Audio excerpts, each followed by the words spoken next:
নমস্কার, easy gardening কলকাতায় আপনাদের সবাইকে স্বাগত।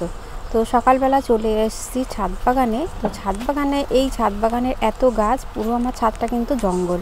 তো এই ছাদের গাছগুলোর যত্ন আমি কিভাবে নিই সেটা আজকে আপনাদের সঙ্গে শেয়ার করব। আর তার সঙ্গে আগের দিন যে বাড়ির ফেলে দেওয়া জিনিস থেকে যে কম্পোস্ট তৈরি করেছি, সেই কম্পোস্টটা আজকে আমি কিভাবে গাছে ব্যবহার করছি সেটাও কিন্তু আজকে এই ভিডিওতে আপনাদের সঙ্গে শেয়ার করব। তো গোলাপ গাছগুলো কিন্তু এখন আমাদেরকে এমন জায়গায় রাখতে হবে যেখানে একবেলা রোদ পায়, মানে সকাল থেকে হয় দুপুর পর্যন্ত বা দুপুরের পর থেকে বিকেল পর্যন্ত, এরকম জায়গাতেই কিন্তু আমাদেরকে গোলাপ গাছগুলো রাখতে হয়। তবে সকালের রোদটা কিন্তু সমস্ত গাছের জন্যই বেশি ভালো, কিন্তু সেটা তো সব গাছে বা সমস্ত গাছে তো সম্ভব নয়। কিছু গাছ তো আমাদেরকে এদিক ওদিক করেই কিন্তু রাখতে হবে। তো এদিকে দেখুন কিছু গাছ থাকে, এই গাছগুলো কিন্তু সকালের সামান্য রোদ পায়, তারপরে আবার বিকেলের দিকে রোদগুলো পায় এই পাশের গাছগুলো। তো এই জন্য এদিকের গাছগুলো একটু বড় বড় রেখেছি, কারণ দুপুরের রোদটা যখন এই সাইডে আসে তখন কিন্তু আমার ছাদের ওই পাশটা পূর্ব দিকটা তখন কিন্তু আস্তে আস্তে ছাওয়া পড়তে শুরু করে দেয়। তো গাছ আমাদেরকে একটু বড় গাছগুলো কিন্তু ছাদের মাঝখানের দিকে রেখেছি, যাতে আমার ছাদ বাগানটা দুটো ভাগে যাতে ছাওয়া থাকে।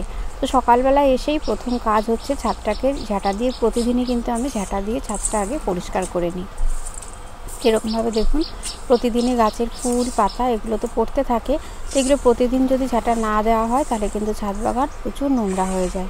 তো আমার ছাদ বাগান থেকে প্রতিদিনই কিন্তু এরকম প্রচুর গাছের পাতা ফুল কিন্তু এরকম জমা হতে থাকে।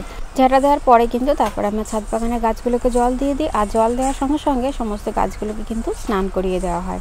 তো এইভাবে কিন্তু সকালে ছাদ বাগানের কাজটা কিন্তু আমার এইভাবেই শুরু হয়। আর এই যে সেই আমার কম্পোস্ট, তো কম্পোস্টটা কিন্তু একটু বেশি শুকিয়ে গেছে, তো আপনারা কম্পোস্টটা কিন্তু এতটা শুকনো করবেন না, আর একটু হালকা ভেজা ভেজা থাকবে।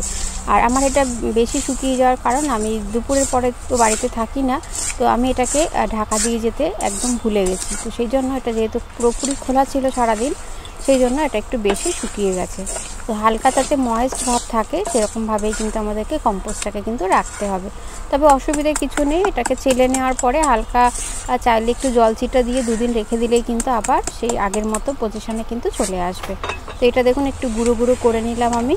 তো এবারে এটাকে কি করব, চেলে নেব। তো দেখুন এটা হচ্ছে বালি চালার যে চালনিগুলো হয়, যে আপনাদের যেখানে বালি কিনতে পাওয়া যায় সেখানে গেলেই কিন্তু এরকম ধরনের চালনি পেয়ে যাবেন। এই চালনির সাহায্যে দেখুন আমি এটাকে সুন্দর করে চেলে নিচ্ছি, কারণ গাছকে আমরা যখন কোনো খাবার দেবো সেটাও যেন খুব ভালো হয়, তাতে কিন্তু যেমন আমাদের দিতেও অনেক সুবিধা হয়, গাছের গোড়াটা দেখতেও অনেকটা বেশ ভালো থাকে এবং প্রত্যেকটা গাছের গোড়া দিতেও কিন্তু অনেক সুবিধা হয়। তো এখানে দেখুন আমি যে চেলে নিলাম, চেলে নেওয়ার পরে যে চালার পরে যে অংশটা থাকছে সেটা কিন্তু এগুলো দেখুন এটা দিয়ে কিন্তু আমি টবের নিচে দিয়ে দেবো। এর উপরে প্লেন মাটি দিয়ে কিন্তু এর মধ্যে যে কোনো ফুলের গাছ, কিন্তু সিজনের যে ফুলের গাছগুলো থাকে সেগুলো কিন্তু আমরা বসাতে পারি। এতে কিন্তু গাছে কিন্তু আর আলাদা করে আর কিন্তু কখনোই খাবার দিতে হবে না। আর কম্পোস্টটা পুরোপুরি রেডি হয়েছে কিনা সেটা বোঝার একটাই উপায়, সেটা হচ্ছে চেলে নেওয়ার পরে আপনারা কিন্তু কম্পোস্টটা একটু হাতে নিয়ে আপনারা গন্ধ শুকে দেখবেন যে তার মধ্যে কোনো রকম বাজে গন্ধ আসছে কিনা বা পচা পচা কোনো একটা গন্ধ আসছে কিনা। যদি সেটা না আসে তাহলে জানবেন আপনার কম্পোস্টটা পুরোপুরিভাবে তৈরি হয়ে গেছে। তো দেখুন এখানে আমার কম্পোস্টটা তৈরি হয়ে গেছে একদম।